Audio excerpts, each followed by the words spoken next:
Good afternoon, and welcome.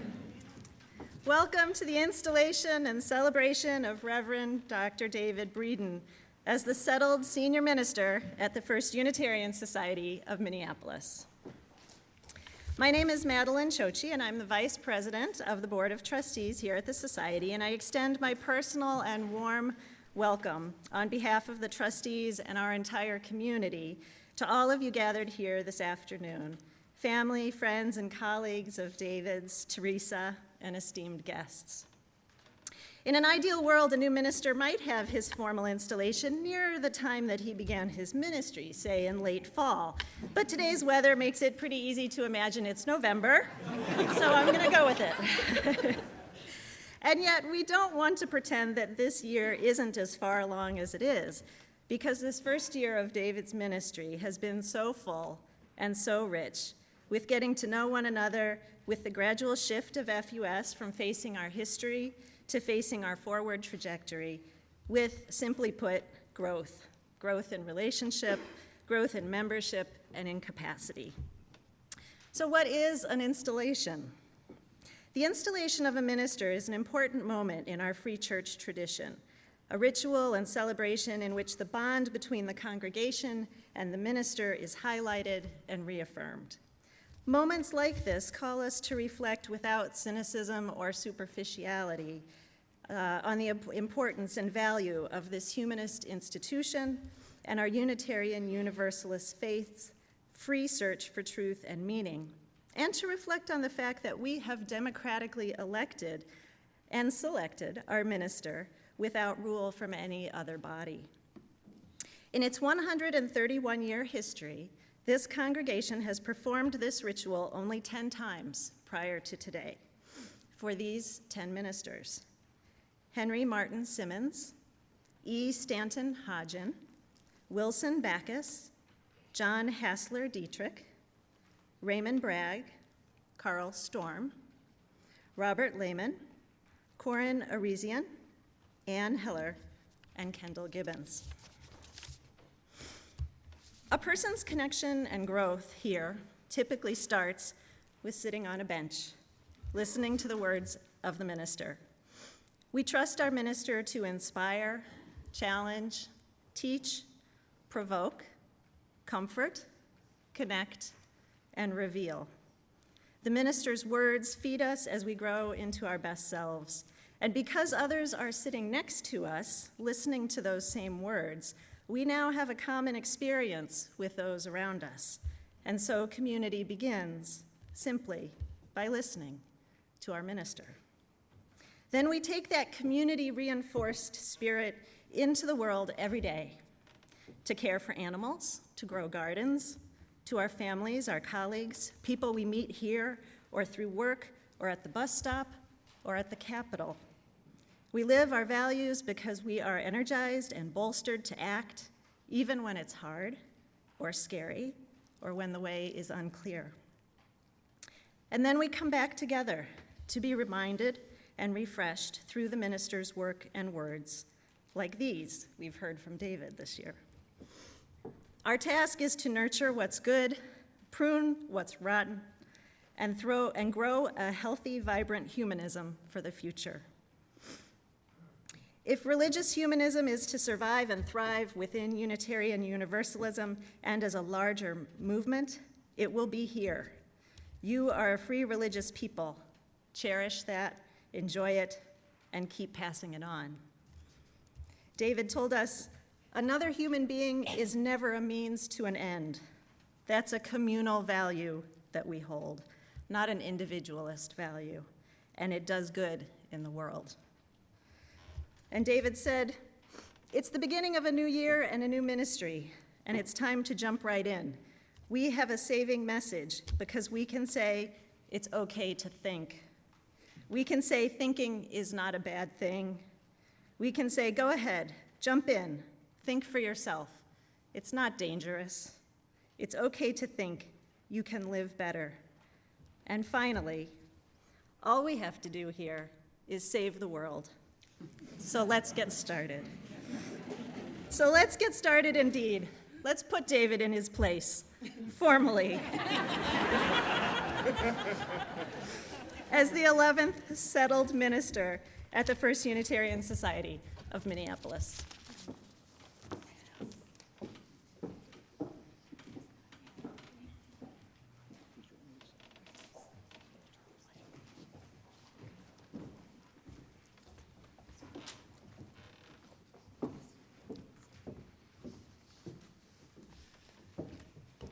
First Unitarian Society and the Reverend Dr. David Breeden share an extraordinary commitment to lifelong education. In recognition of that commitment, we have our outgoing and our incoming directors of religious education to light our new chalice. We light this flame symbolic of the Free Church tradition, mindful that we stand on the shoulders of giants, mindful that we are the Free Church, creating the future.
I love that line, we're going to put David in his place. I have the feeling you're going to hear that a bit in the next decade or so. Good afternoon. I send greetings to all of you from the 1,047 congregations that make up the Unitarian Universalist Association. First Unitarian Society is an important part of the UUA. This congregation, beginning with Henry Simmons, continuing with John Dietrich, and I love the fact that you've got all your ministers listed in the order of service, and now with the leadership of David Breeden and the other very capable people on your staff, will continue to play an important role in the life of the association. It's an honor to be here today. I want to make two quick points. The first is a reminder that as individuals, we all join organizations because we want to make a difference. We want to have an impact that is greater than we can make as individuals. It is as predictable as the sun rising in the east or there being a snowstorm in Minneapolis in April. Very predictable. As I look around at this assembly hall, I'll bet that every one of you every one of you is a member of one or another organization, even if it's not First Unitarian Society, because I know there are many, many guests here. The more common ones, I'm guessing, are the American Civil Liberties Union, the Walker Art Center across the street, the St. Paul Chamber Orchestra, etc., UU Humanist Association. And if you're not a member of the society, you may be a member of another religious organization that deals with the ultimate values in life.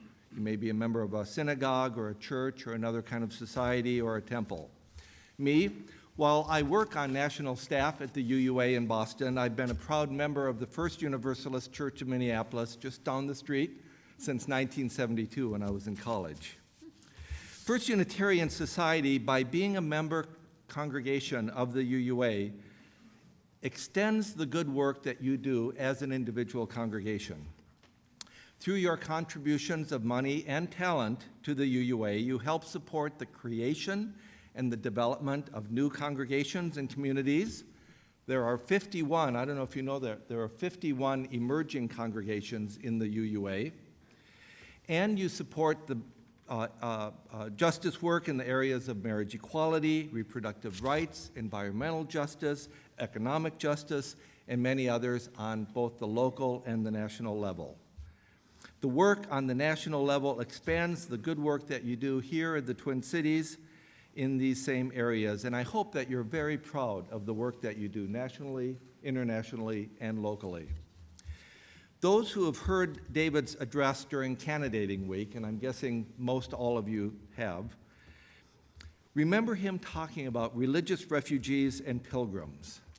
Do you remember that? Religious refugees and pilgrims? Religious refugees, he said, are those who choose to leave the religion of their youth to find something that's more compatible with their thinking as adults. They are refugees in that they are leaving something as they go to something.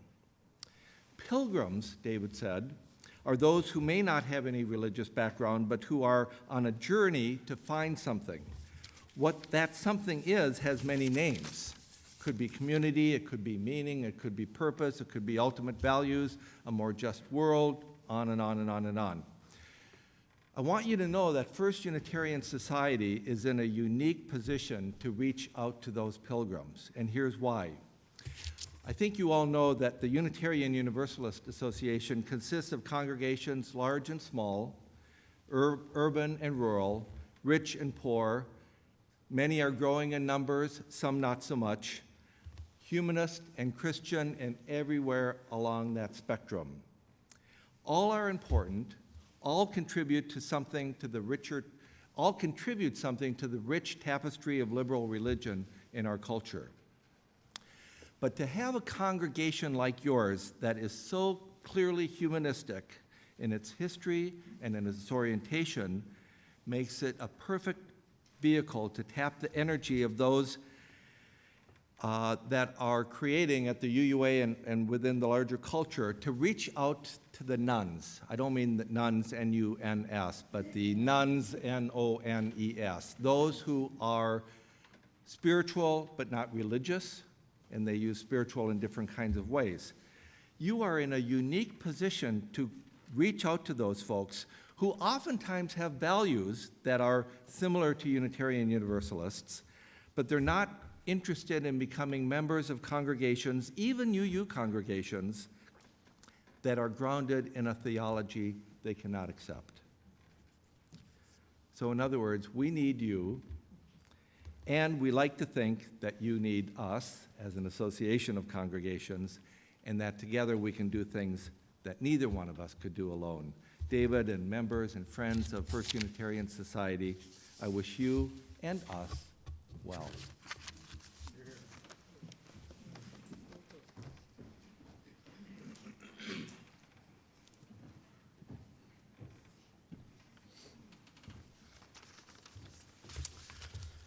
It's my privilege to bring you greetings from the Downtown Senior Clergy Association of Minneapolis, a collegium of Protestants and Catholics, Jews, Muslims, Unitarians, who serve nearly 30,000 people of faith in our various congregations.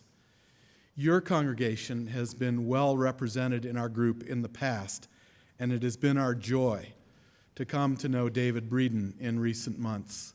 His poetic soul, his sharp mind, and his great presence in our collegium. He represents your tradition with honesty and intellectual rigor, and in him it is always coupled with spiritual depth and personal warmth. As clergy, we meet once a month to offer support to one another. We promote programs that deepen and enrich the conversation among people of various faiths, confident that the result of our conversation is not an amalgamation of faiths of the lowest common denominator, but rather a rich diversity of faiths, faith expressions that make us all stronger. We cooperate in works of social justice through our organization, Downtown Congregations for Ending Homelessness, and we advocate for those who do not have safe, decent, and affordable homes. On many issues we agree, on some we do not, but our commitment to one another as senior clergy, and a commitment to which we have welcomed David, is that we will always stay at the table. We will always listen to one another deeply. We will always maintain personal affection, and we will always seek the well-being of all of our congregations. We congratulate you on the ministry that you are undertaking along with David, and we look forward to nurturing yet deeper ties in the years ahead. Shalom, salam, peace.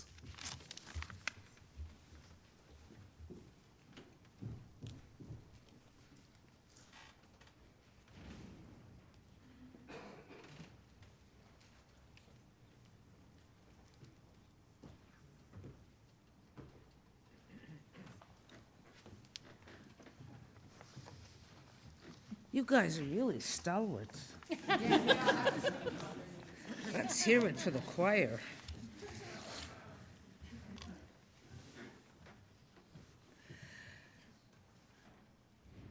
The current crop of Unitarian Universalists in seminary, Union Theological in New York City, Harvard Divinity School in Cambridge, Starr King in Berkeley, United here in the Twin Cities, Meadville Lombard Theological School in Chicago, David's alma mater. Just about all of these folks will graduate and be called into our high-paying church jobs or other big bucks service commitments like chaplaincy in hospitals and prisons, with an average debt of $45,000. $45,000. In my work at Meadville Lombard, I have talked one-on-one with a host of seminarians and found them to be pretty much uninterested in practical advice like, don't study for the ministry if you can't afford it. It seems that the call to minister comes from deep within the soul, that place where bank balances and interest rates on loans hold little sway. And then, when the Master of Divinity degree is won and actual service begins, ministers don't talk to parishioners about the cost of seminary education, about the cost of internship, clinical pastoral education, all requirements for fellowship with the Unitarian Universalist Association. No, they come to our congregations to, among other things, provide leadership and support as we seek money for operating budgets, for capital improvements, and to fund our collective dreams. I serve on the board of my home congregation in Westport, Connecticut, again, and I know full well how tough it is to meet our financial goals, how we push our minister to knock it out of the ballpark in the canvas sermon, to charm the large donors, to challenge the laggards, to lead and inspire the newcomers. So, did David receive financial aid from Meadville Lombard? Did David take out loans? Of course he did. Would those clergy here today who graduated from seminary with loan indebtedness please stand?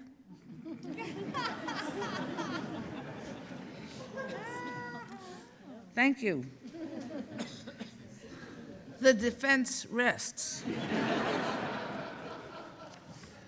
Crushing student debt. Don't you wish you could help? And you can, right now, at this offering. Let me tell you that Meadville Lombard is an amazing religious learning community. Ask David. Ask Jim Foti. Ask me. We have been educating ministers since 1844. And today we are training women and men to lead, to heal, to prophesy, to guide, to comfort, and yes, to manage, the kids had it straight, to manage Unitarian, Universalist congregations in almost unimaginable sociological complexity. We are asking these men and women to understand Unitarian Universalism, to reimagine Unitarian Universalism, to promulgate Unitarian Universalism, to save Unitarian Universalism. It is holy work. And today's offering will go in its entirety to provide financial aid for students at our school. Here's a wish I have. It's that each and every one of you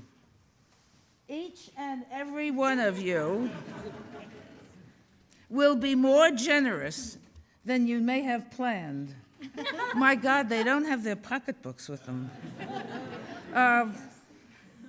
If you were going to write a check for $50, and of course you were, make it 100. You can make it out to Meadville Lombard or FUS and write David on the memo line. If you were going to put $10 in the plate, pull out a 20. Pull out 2 20s. Your ATM machine has lots more. If you want to use a credit card, and we would love to have you use a credit card, my colleague Madalyn Binsfram, who is right there, has envelopes. Raise your hand and she'll give you one. And I hope you will be awesomely generous. Give what you can. Give more than just preemptively. Give to honor your minister, David Breeden. Give because the money will be really, really well spent. Here's my offering. Thanks for yours. Today's reading is from a talk presented by Reverend Carl Storm on September 23rd, 1956, entitled Some Marks of a Good Unitarian. What are some marks of a good Unitarian? First and most familiar, a good Unitarian is one who honors truth and welcomes it wherever it may be found. He believes in the mind being free to investigate and inquire and to wait and evaluate as fully in the field of religion as elsewhere. This involves a breadth of understanding, a breadth of interest, a readiness to explore, and a willingness to look at and to listen to other views. It calls for a broad mind, an understanding mind, a sympathetic mind.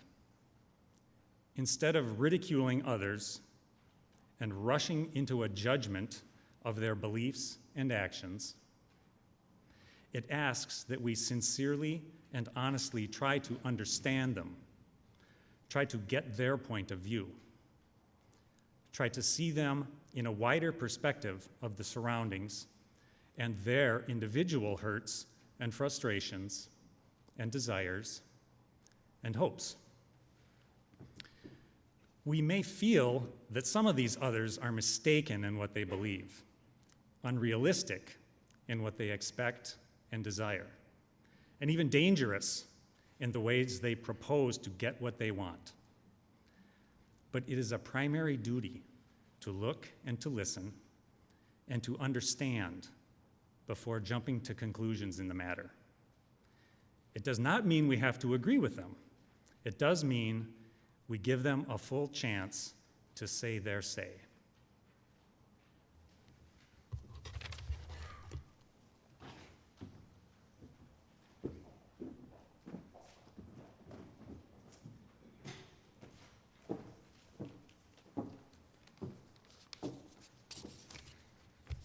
It's an honor to get to introduce our featured speaker today, and I'm looking forward to hearing her wisdom and perspective.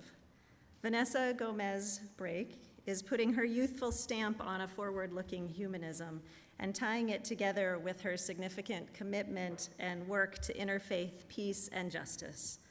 As such, she is an outstanding choice to have here at David's installation.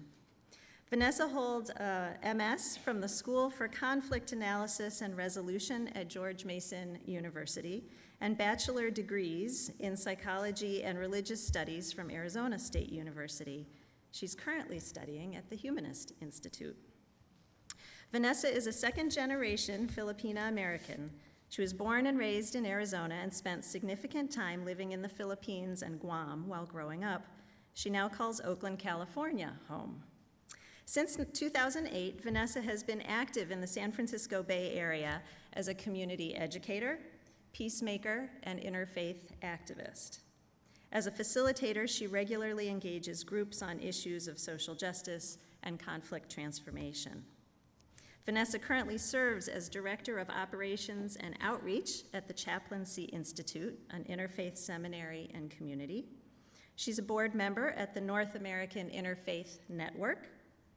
And as co-president of the Bay Area Humanists, she brings together humanists from across the San Francisco area for a variety of activities.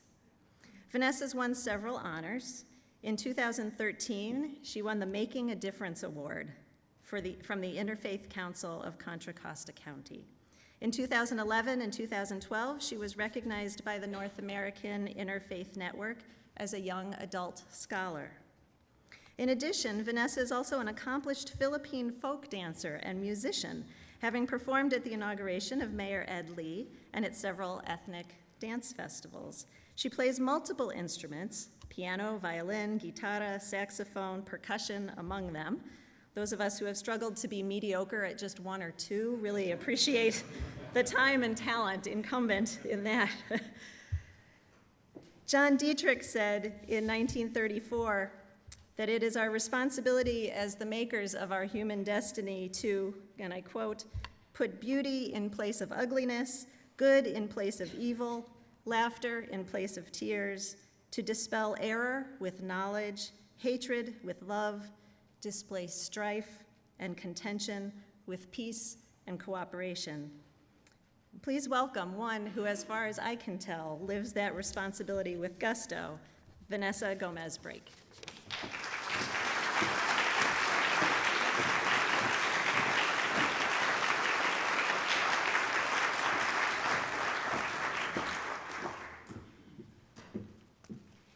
Hello there.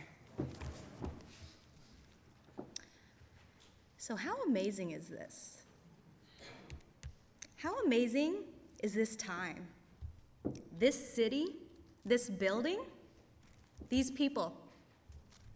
How is it that I, a Filipino woman who grew up on Guam, you know, that small island out there in the Pacific, followed whatever life path that I am on to now find myself behind this lectern here at First Unitarian Society, here in the birthplace of religious humanism? What were the odds of that? What were the odds that after thousands and thousands of acts of procreation since the beginning of humankind, that somehow you and I won out to be born and to be here today? Not only that, we survived. We survived wars, disease, etc., to be here. And today, with our freedom and our autonomy, we chose to be here to celebrate the installation of Reverend Dr. Breeden, as well as FUS, as well as the future of religious humanism. I think it's pretty amazing that today I have the opportunity to be here with all of you and to share my vision for the new humanism. New York Times once called Oakland the last radical stronghold in America. And you know I'm from Oakland now, and I own it. But perhaps I think they might have got it wrong.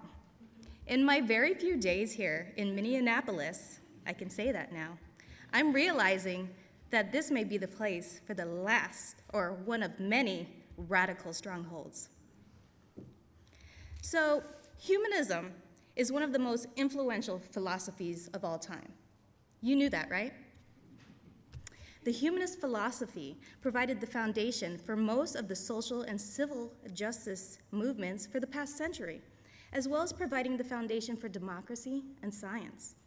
But in the end, humanist ideas are actually pretty simple and straightforward, but that is precisely what makes them so revolutionary and radical. But you know what? Most people I meet have never heard of humanism. I had not heard of humanism. I grew up Catholic, as many Filipinos do in Guam. And actually, there are many people who I've met who are already humanists, but they simply don't know it yet. No one has ever taken the time to properly introduce them to the philosophy. And no wonder. Prior to the 1800s, no one called themselves a humanist, right? And the philosophy of life wasn't even described as a philosophy until the 1900s.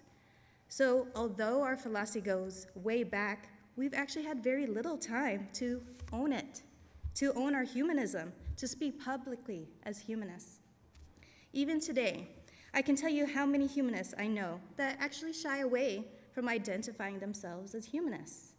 I was one of them, and I was shy to share that amongst friends, family, coworkers, and so on, who I knew were of other religious backgrounds, I was scared to share that I was a humanist.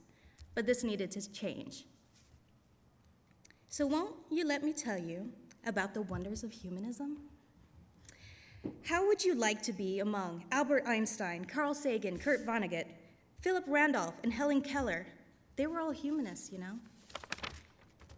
Humanism is a philosophy that is primarily focused on how we as individuals can be good human beings. This life stance is guided by reason, inspired by compassion, and informed by our experiences. Humanism is aimed at maximizing our personal fulfillment through the cultivation of ethical and creative living. It offers rational means of addressing the challenges of our time. And the most powerful aspect of humanist philosophy, in my opinion, is that it encourages all to take responsibility for our lives and for the lives of those around us. As a humanist, I believe this is my one life, and truly, I am only promised this moment, and thus I am ever seeking to live life well and fully. We are responsible to make things better, because if we don't, who will? Humanists are firmly convinced that we are in control of our own destinies and that we can choose to act in a way that will improve our lives and the lives of others. We refuse to be victims of fate. For this reason, humanism is a philosophy that focuses on the future. We're futurists and optimists. We are not content with the status quo, as we are always pushing ourselves to make things better. We enjoy thinking about the future and what it may be like. We enjoy thinking that there may come a time when equality is a reality, when disease and illness are things of the past, when we are able to live together in peace and harmony and goodwill towards all. And of course, we can envision a time when we are living in a sustainable way in harmony with nature. This is not a utopian vision, though, because humanism is grounded in a pragmatic philosophy. Even though we can imagine such a future, that doesn't mean we think it would be easy to get there, or that it's even possible to achieve. We understand the difference between having an ideal you are aiming for and what you might actually achieve. We just feel that it is better to have an ideal to work towards than to abandon the present to despair. Without a positive belief that we can make a difference, we have no impetus to try. I believe humanists will be the ones to challenge wealth inequality.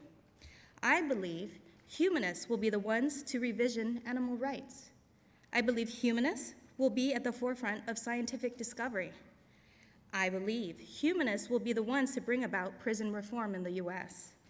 I believe humanists will be the ones to usher in a vision of sustainable living. The new humanism is diverse, and it looks different than what we see here today. FUS is just one piece of this gigantic puzzle. Humanism takes so many forms that some of them we may not even recognize yet. But when historians look back, they'll see that it was a humanist philosophy that laid the groundwork and influenced the culture that allowed so many progressive and amazing things to be accomplished in this world. So let us dream up, explore, and pioneer new ways of bringing humanists, atheists, agnostics, and the non-religious together, so that in our shared efforts, we might come closer to reaching our goals. Also, let our humanism be inclusive of those with non-humanistic views to everyone in our neighborhood.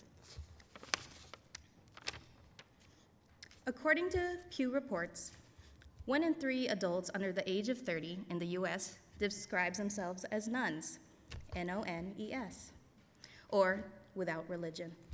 Moreover, only 10% of those nuns have said they are looking for a religion that is right for them. 88% of them say they aren't looking, period. So this reminded me of a quote by Rosalind Carter. She said, "A leader takes people where they want to go.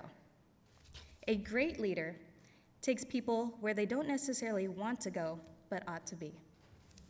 In some ways, I think FUS is that great leader. You are leading by your actions. You truly believe in the deed, not creed. And truly, what is the value of our morals if you're not putting them into action? The work of building an inclusive community here at FUS is not going to be easy, and no one said it would be, and results will not occur overnight. It takes time, patience, perseverance, and courage, because the work is about transforming attitudes, behaviors, and even policies. So, what were the odds that I, a Filipino woman from Guam, would find my way to this lectern? Let me tell you a little about my path. My path here, it started with a rabbi. I was in my second year of university, a religious studies major at Arizona State, and I was in a class on women in the Bible. As I told you, I was a Catholic, and actually, I had never really read the Bible. So there we were, chapter by chapter, verse by verse, reading the Hebrew Bible, and we were supposed to come to class prepared to discuss its contents and to ask questions. This sounds like a really simple request, right? But for my 19-year-old self at that very time, it was a struggle. So for me, in my formative years on Guam, I knew the ritual of the Catholic Church. I knew how things were done. However, to not only read a holy text, but to question its contents was something quite foreign to me. At Mass, I remember we didn't even have Bibles in front of us because really, we didn't need them. The priest told us what we needed to know. I had memorized the Lord's Prayer and the Hail Marys, and I attended most Sundays like all my other friends, and I'd even hang out with the altar boys at high school. So I was a good Catholic in practice in many ways. So when my college professor, the rabbi, requested students to read the Bible and ask questions, she had me thinking, this woman, this rabbi, she's slacking. Because this religious leader here, I've come here for her expertise, and she's telling me that I know what it all means, that the way I can be prepared is to ask questions about what's in here. No, she's being lazy. I'm supposed to get the answers from her. Anyhow, so it started with a rabbi. This Catholic had never read the Bible, nonetheless discerned its meaning, or asked questions about its content. But she had me critically analyze Scripture. She opened a door for me, and she also became my mentor. Then there was an Episcopalian minister who took me to a mosque for Friday prayers. A Christian minister took me to a Muslim masjid for prayer. So in this minister's class on religion, peace, and conflict, she challenged me to go beyond theological studies and to meet the people. Before this class, I had dived so deep into academic study of religion that I was convinced, after reading the Quran, the Hebrew Bible, the Book of Mormon, etc., that I knew what Muslims, Jews, and Mormons looked like. I knew what they ate, I knew what they believed, and I knew how they worshiped. But this Episcopalian minister helped me free me of my simple-minded approach to religion and taught me how to meet the person and not their religion. So after the rabbi and the minister, then came a Buddhist monk, and then an imam, but I think you get where I'm going.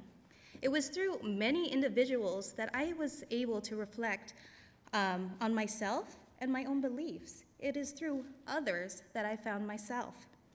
The minister had facilitated an inter-worldview dialogue on my campus. So in that well-crafted, safe space, surrounded by my peers in college, I had my first opportunity to publicly identify myself as an atheist. Before that time, I had only used that word atheist a handful of times in conversations with close friends. But there I was in a group of 30 or so young teenagers, most of them strangers, some of them classmates, and I revealed to them that I was an atheist. I was the only atheist in that room, in fact. It was a scary experience for me. You see, atheists are not well liked here in the US. Study after study has shown atheists to be the most distrusted minority in America.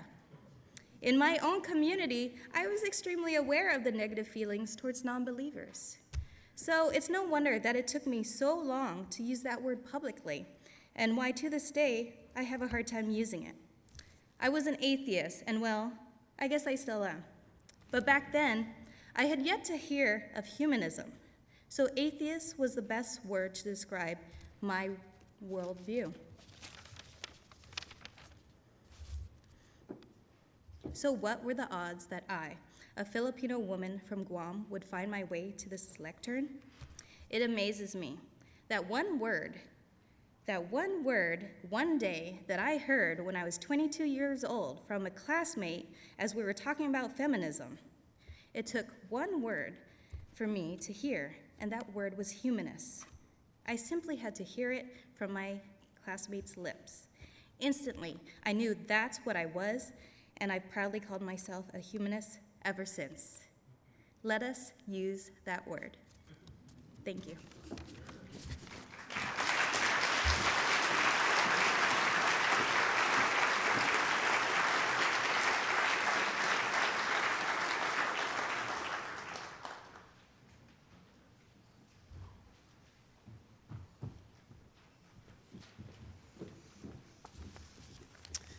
My name is Mike Ellis, and I'm the chair of the board of FUS. No right is more precious to a free congregation than that of choosing its own minister. By the same token, no right is more precious to a Unitarian Universalist minister than choosing the congregation he or she will serve.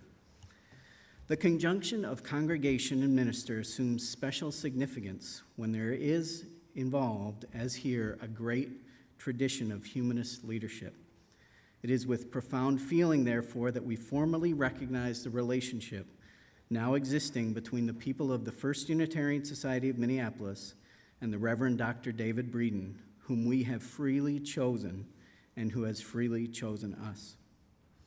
Our choice is based not only on our humanist heritage, but also upon the hopes and aspirations we hold for the future. This service symbolizes our dedications to new efforts. We affirm by this act the goals towards which we strive and the ideals by which we are sustained and strengthened. Will the members of the First Unitarian Society of Minneapolis please rise and join me in the following words?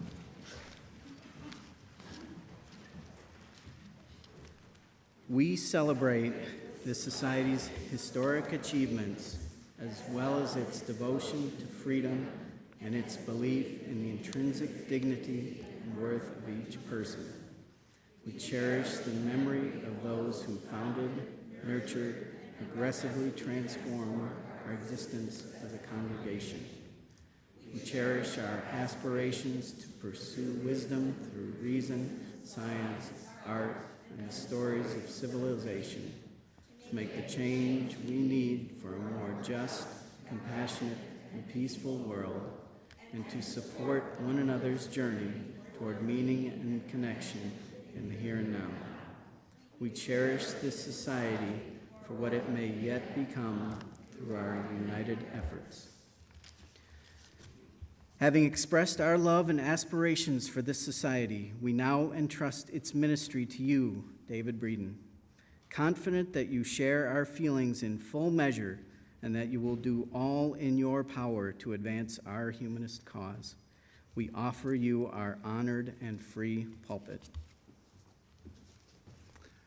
Mindful of the privilege and responsibility that are mine as minister of this great congregation, this fountainhead of religious humanism, I pledge my best efforts on your behalf. I look forward to the opportunity to know you more deeply. To the best of my ability, I will live the truth of love and fulfill the several offices of a minister according to the custom of our free churches. Above all, I will cherish and cultivate the ways of reason, freedom, and spiritual growth among you and with all people. We have chosen you, David Breeden, to be the senior minister of the First Unitarian Society of Minneapolis. We offer you a congregation eager to seek the truth and to live lives joyfully and ethically in loving, reverent relationship with humanity and nature. Will you accept the responsibility of leading and guiding us in this endeavor? I will. Then, by the power invested in me as a representative of this congregation, I now install you as minister of the First Unitarian Society of Minneapolis.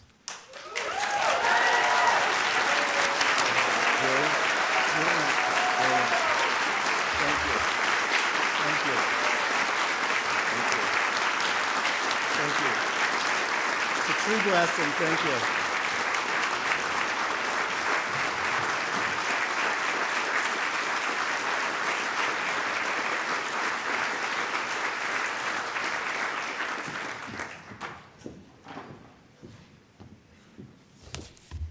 David, congratulations. Your congregation has risen in body and in spirit to affirm their celebration of the historic legacy of this society and their bright vision of what it might become.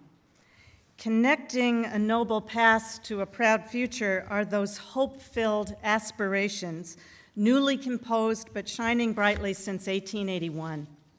To live joyfully and ethically in loving, reverent relationship with humanity and the rest of nature, to pursue wisdom through reason, science, art, and stories, to change the world, bending history toward justice, peace, compassion, and as a congregation to companion one another, to support each other on this journey.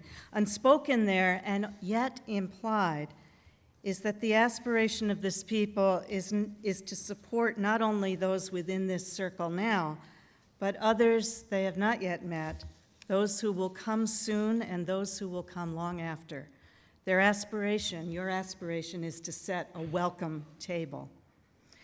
David, they've called you to be their minister, their champion, and their own companion in these hopes, and they have made a wise and lucky choice.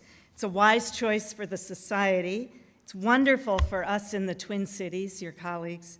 It's a wise choice for humanism in these first decades of the 21st century, and it is a fortuitous choice for Unitarian Universalism. This is an important pulpit, as you know, a flagship.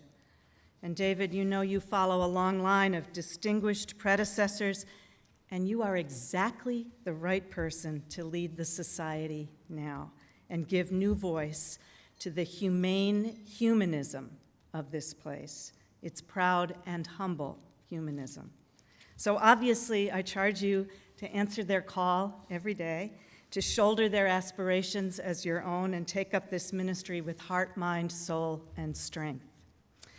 And yet, however direct or specific or clear-cut it is, you can only answer the call of this people if you remain committed, wholeheartedly, whole-mindedly committed to those prior callings to which you said yes long before the society had your number. As ministers, we come to our congregations encumbered and enriched, all bound up by pre-existing covenants which shape us and define us, refining our character, making meaning of our lives as mortal people. The society is called a minister who is all entangled in and sustained by and sustaining beautiful, long-standing friendships and kinships, passions and interests which might have little ostensibly to do with day-to-day ministry.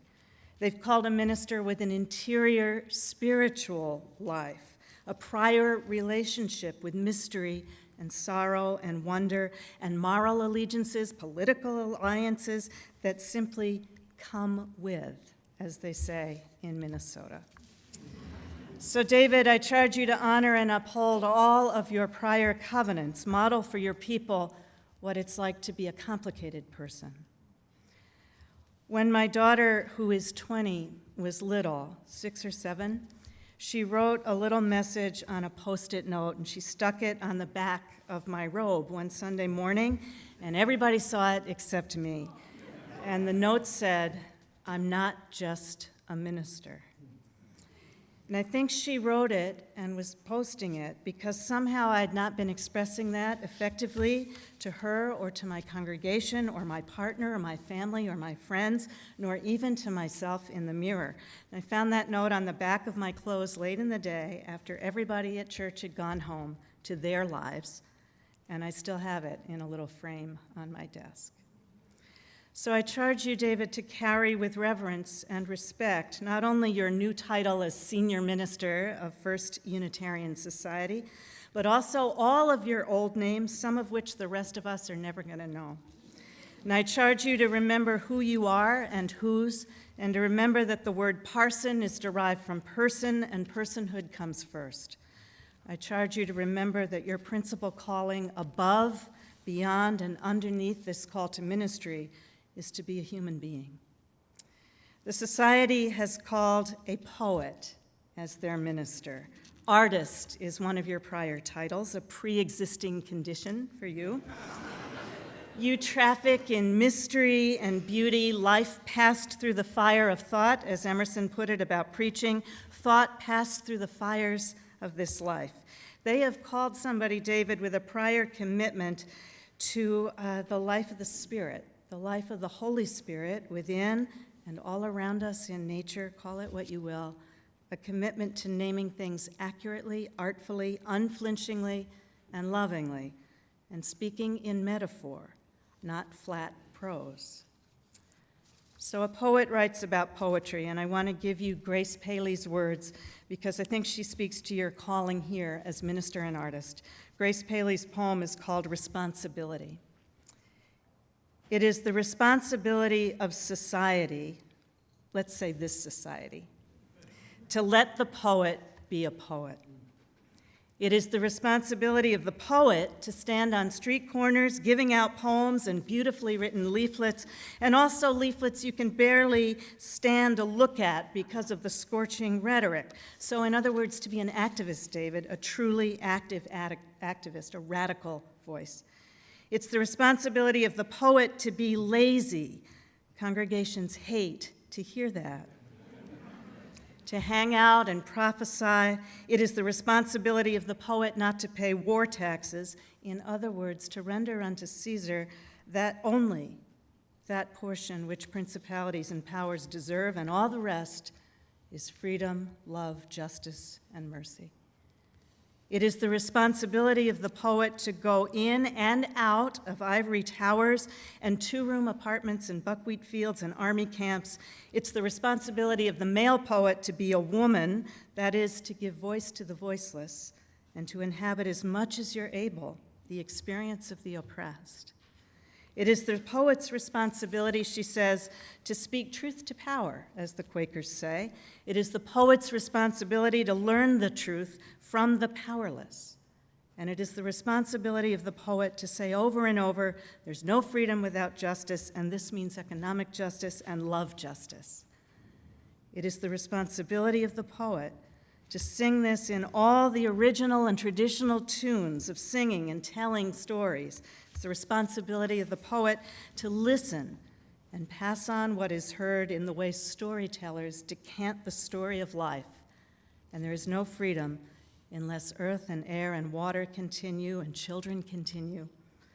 It's the responsibility of the poet, she says, to keep an eye on this world and cry out like Cassandra, but be heard this time. David, I charge you to cry out all the time, to speak as honestly and urgently as you possibly can in language your people can hear. I charge you to continue to seek an authentic relationship with the sacred, to minister to the full range of human joy and sorrow, to honor the principles of Unitarian Universalist faith by living out and into their implications. May you show what it means to live with mindfulness and joy in a world of pain and promise. Walk with this people in their grief and their uncertainty, and rejoice with them in times of happiness and grace. You're not just a minister. You're not just the senior minister of First Unitarian Society of Minneapolis, but that is one of your names. And I charge you to carry it with gratitude and gladness, ever mindful of the covenant and the trust it represents. I bring you greetings today from the nearly 180 congregations of the Mid-America region of the Unitarian Universalist Association and from its board and staff. I also bring greetings from the Michael Savitas Unitarian Society of Fridley, Minnesota, which has its origins in this congregation. A successful ministry does not rest on the minister's shoulders alone. As the members of the First Unitarian Society, you are also responsible for the success of David's ministry with you. It is an affirmation of this partnership between the ordained minister and the laity of a congregation that an installation service includes a charge to the congregation as well as a charge to the minister. All of you, together with David, must collaborate if you are to achieve the vision of First Unitarian Society. In delivering this charge to you, I speak to you as one lay person to other lay people about our mutual role in supporting the minister and ministries of our congregations. Those mutual roles include our work within our congregations, our relationships with the broader association, and the community within which we do our work. My charge to you relates to all three aspects and can be summed up this way. Be good citizens of First Unitarian Society, of our Unitarian Universalist Association, and of our community. First, I charge you to be good citizens of First Unitarian Society. Being a good citizen means being involved in and committed to this congregation. In order for David to be the best minister he can be for you, he needs each of you to support the programs and services of your congregation. Look at the wonderful work this congregation is doing and ask, what am I called to do here? How can I support this work? What might I do that isn't being done? Be as generous as you can be with your time, your talent, and your money. Remember that a healthy and vibrant congregation needs your continued investment to offer its services and programs to its members and the community. Good citizenship is also characterized by love, honesty, and caring. David needs your honest and loving feedback, and David needs for you to listen when he lovingly gives you feedback. Openness about what is working and what needs to change will keep this congregation and its ministry alive and vibrant. Ministry is hard work for any of us, so make sure David takes care of himself and that you take care of yourselves. Share the work, share the frustrations, and share the joys of ministry. Second, I charge you to be good citizens of our UUA in our Mid-America region. In our seventh principle, we speak of an interdependent web of existence. Interdependence, however, is not only a feature of the natural world, but of the Unitarian Universalist Association as well. We are a network of interdependent congregations bound together in covenant. As an example of this interdependence is the connection between this congregation and my congregation, the Michael Servetus Unitarian Society of Fridley. Michael Servetus was founded nearly 50 years ago by members of this congregation. Those First Unitarian Society members established Michael Servetus not as a breakaway congregation, not out of anger or due to conflict with the members or the minister here, but because our founders had a vision of promoting humanistic liberal religion in the northern suburbs. The leadership of this congregation approved of their goals, and our founding took place with the blessing of this congregation. You, the members of First Unitarian Society, have contributed not only to our founding, but to our present as well. You nurtured our minister, the Reverend Dana Reynolds, when he served as an intern here. On occasions like this one, we honor and celebrate our connections and our shared history. That, too, is a part of citizenship. Being good citizens of our association also means recognizing that David will be a more effective minister for his involvement in our larger association, whether through the UU Ministers Association, the Minnesota UU Social Justice Alliance, or any of the committees and programs of our UUA and its local embodiment, the Mid-America region. Your financial support in the form of fair share contributions helps our association and our region better serve First Unitarian Society and our larger movement. You as lay people can be enriched by becoming involved in our UUA and the Mid-America region. You will learn many new things, make many new friends, and you will build a network that you can turn to for help when you need it. Ministers have a network of colleagues to turn to for support. We lay leaders need to work a little harder to find ourselves and find one another, but it's worth it when we do.